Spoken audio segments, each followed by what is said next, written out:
Hey, this is Joe from Citrus County Porch Life, bringing you the AA Word of the Day for December 5th, 2024.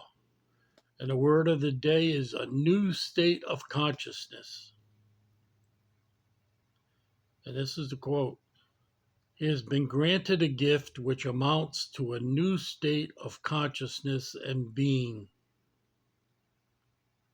And that is from the 12 Steps and 12 Traditions, page 107. Sometimes they refer to this book as the 12 and 12. If you ever hear anybody say the 12 and 12 book, it's the 12 Steps and 12 Traditions. Many of us in AA puzzle over what is a spiritual awakening.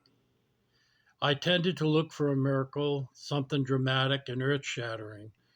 But what usually happens is that a sense of well being, a feeling of peace, transforms us into a new level of awareness. That's what happened to me. My insanity and inner turmoil disappeared, and I entered into a new dimension of hope, love, and peace. I think the degree to which I continue to experience this new direction is in direct proportion to the sincerity, depth, and devotion with which I practice the 12 steps of AA. Now, my personal experience is that this is very true. Mine was a very, very gradual spiritual awakening. I challenged everything. I challenged every sign, every cute saying of the program. I wanted to see if it was actually true. And the very first thing that happened to me was that feeling of physical well-being, not spiritual well-being. Well-being. I still kind of had a monkey mind. My thoughts going a million miles a minute, and but after the first 30 days, I was feeling pretty good. I was sleeping much better. I've mentioned it before. I worked third shift practically all my life. I'm one of those few people that love it. And what I thought was my poor sleeping habits, I thought they were caused by, working third shift. But when I got to the 30-day mark, my sleeping was pretty good. I'd work all night, come home, maybe watch a few things on television, and then get into bed and sleep. And I hadn't done that. When I was drinking, I'd wake up. I never had extended sleep periods. So the physical benefits began to show themselves almost immediately. The puffiness left me. I always felt bloated. Well, with the amount of beer that I was drinking, I could see why I would feel bloated. And I did begin I did begin to feel at peace because my life got more organized. I would just, if I didn't feel like doing anything, I just didn't do it. And I got behind on bills, not because I didn't have the money to pay it. I just didn't feel like doing it. And uh, that's just the way I was. And it caused all kinds of problems. Like I get threatening letters that my electricity was going to go off, my gas, and but those were all of my own making. There wasn't anything sinister on the part of the companies. I did it to myself, and I continued to go to meetings. The first 90 days, I went to a morning meeting, and when I could, I went to an evening meeting. And sometimes I went. There was an 8 o'clock meeting uh, at this like sober building. This is in Providence, Rhode Island.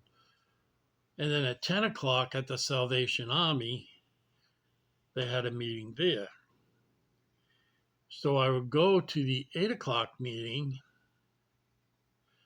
Uh, then I'd go grab something to eat, uh,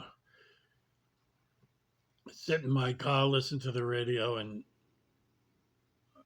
then I would go to the 10 o'clock meeting. And then when I had a day off, I wanted to see what it was like going to a night meeting. And I can say that to me, they were very different. People were starting their day out in the morning and looking for that little bit of boost they got from going to meetings. And hopefully they had a better day. I know I did. And yes, that's what I did. And then when I got laid off, uh, my cessation of drinking coincided pretty much with the termination of my employment with Bank of Boston. Now, that was because they didn't need me anymore. They got all the knowledge that I had of the banking systems from the bank they bought, and they just didn't need me anymore. And I complained about I had more seniority than anybody, and I was still working weekends. I worked 3 12-hour shifts, Friday, Saturday, Sunday. And so they let me go. And then I had all my time free. And I had it free as, previous to that, whenever I got laid off or let go or anything from a job, I would drink. My whole day would be drinking. And this time it didn't happen. And I did very well. I went back to school. I took 4 years of Russian, so I can speak Russian. And I just went to these things on Egyptology, all the things I wanted to do, that was things that I was going to do if I ever put down the drink. And when I finally did, my days were full. I loved it. I loved having days free and being able to do whatever I wanted. I went to a lot of matinee movies and just enjoyed myself. Now, to continue your growth, you got to give your growth away to other people and help them get this new spiritual awakening that I've experienced. And I did that. I went on speaker meetings. I spoke at different groups I went to. Sometimes when I was laid off, sometimes I went, 7 nights a week to a meeting, and I went to morning meetings. And yeah, it helped. And eventually, everything sunk in. The signs, let go, let God, there but for the grace of God. All those signs started to make sense to me. And that's when my spiritual growth really took off. And it was a new state of consciousness and being.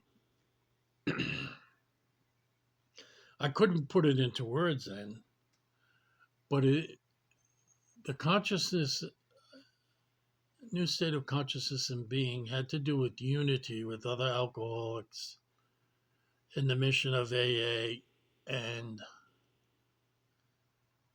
it's continued to this day. It's a driving force behind me doing this. I wanted to give back. I wanted to be able to help people that might not be able to get out of their house, either for lack of a car, illness, poor mobility, you name it. There are a lot of reasons that keep us home all the time. And this is a chance to reach out. It's not as good as live, but I'm available at my email to anyone that wants to talk more, ask questions. I try to keep up with any messages that I get. So, I accept my spiritual awakening. I'm not puzzled by it. I'm not trying to figure out how it can happen. It has happened despite myself, despite my skepticism. It's happened. And I thank God for that. And I wish you all a safe and sober Thursday, and we will talk tomorrow. God bless.